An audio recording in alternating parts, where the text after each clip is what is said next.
Hello, my name is Ted Hinman, and I would like to share my world-building art installation project with you. Just a brief introduction, I grew up in New York City, the child of two artists. When I entered school as a child, I became aware of my difference, and I was bullied, ostracized, and isolated by my peers. I did not know I was on the autism spectrum until I was 39 years old. I keep persevering in a neurotypical world, which discriminates and marginalizes me, needing to prove that I am of equal worth. I confront discrimination in educational institutions where access is limited and not on a level playing field. For the past 20 years, I have been fascinated by the baobab tree. I began by drawing with ballpoint pens and notebook paper. In 2019, I created a baobab tree sculpture for the Art in the Orchard exhibit at Park Hill Orchards in East Hampton, Massachusetts. I call this baobab sculpture the Tree of Life. It was a sculpture in an animal environment. It had bird feeders, a birdhouse, and a bird bath. When I deinstalled this sculpture animal environment, I found a garter snake who made his home at the base of the tree. After completing this project, I felt I needed to make more baobab trees. This project inspired me to further my education in pursuing an MFA at Mass Art. My proposal when applying to Mass Art was to create more baobab tree sculptures, each with orbs in the trunk which would hold either lighted aquariums or terrariums. I originally thought of arranging them in a grove in which viewers would walk around each tree form and gaze into the orb. I literally interpreted the baobab being the tree of life by adding living beings into them. I drew these tree arrangements and portrayed them on a base with dry leaves or soil in a diorama-like format. During my initial year at Mass Art, my baobab tree forms changed. I drew the baobab trees with a thick base having tapered to a thinner trunk towards the top, and I was creating fewer branches with fewer leaves to make them look more alien-like. I have drawn inspiration from the bottle tree, which is related to the baobab, but is more bottle-like, and some of them are broad at the bottom and then thinner towards the top. I drew these novel forms imagining what they would look like freestanding. At first I arranged the trees in a grove in a diorama-type surface base that would be in the middle of a gallery, and then I drew the trees in a landscape format. I depicted the trees in the foreground with a forest and mountains in the background.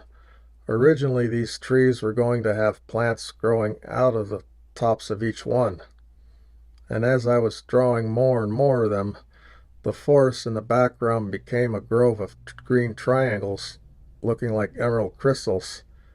These triangles in the background metamorphosed into crystals of different sizes, some short and some tall, like spires, which would later inspire me to create architectural forms. I drew tree forms with chalices on top of each branch, with individually colored crystals growing out of them. Each tree form was an individual portrait with their own crystal background. As you can see here, the crystal trees in the background started as emeralds, and as I proceeded, I began representing them with the different gemstones of the foundation of New Jerusalem. With much research and looking at pictures of all the 12 of the gemstones mentioned in the book of Revelation, in the King James Version of the Bible, I decided to make a chart of them using colored pencils of the gemstones which you see on the left. During the process, I saw a connection between the 12 gemstones of the foundation of New Jerusalem and the 12 tribes of Israel. The 12 tribes of Israel each have their own gemstones represented on Aaron's breastplate. On the right is the chart of the gemstones of the 12 tribes of Israel as they are arranged on Aaron's breastplate. I discovered that there is some overlap of the gemstones of the tribes of Israel and the gemstones of the foundation of the New Jerusalem, but they were not entirely the same. I made 12 more tree drawings and titled each one with one of the tribes of Israel. On a side note, through my research, I discovered the names of the gemstones mentioned in biblical texts are not recognizable gemstone identifications in modern-day language. After that series of more than 100 drawings, I revisited my fascination with Mont Saint-Michel, a fairy tale island in the middle of these mudflats at low tide with a steepled abbey at the top of the mount with buildings encircling it. I drew this island mount and illustrated gemstones on top of the mountain. I was being pulled into another direction. This marked the birth of Crystal Mount Realm, a visual representation of New Jerusalem with 6 of the 12 foundation gemstones and a celestial city atop the mount. When I designed Crystal Mount Realm, I needed to keep each individual color of crystals separate. Otherwise, it would look like a Christmas tree. I had to figure out how to partition them according to color. The idea was for the mountain to have 6 alcoves. Each alcove has a tree in the foreground and crystals lit the specific color in the background going up into the mount leading to the city on top. The trees are an imaginative interpretation of the baobab trees. For example, one alcove is lit up with emerald green crystals, and another is lit up with amethyst purple crystals. I read a children's book on the kapok tree.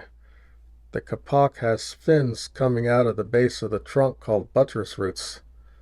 It is very similar to mountains having ridges. And as a result, I made the partitions like ridges, making it work very realistically. For me, the Crystal Mount Realm represents a place where I no longer have to experience the abuse and bullying of my childhood, or the discrimination and oppression I experienced as an adult living on the autism spectrum. Crystal Mount Realm is of religious significance for me because of my spiritual beliefs.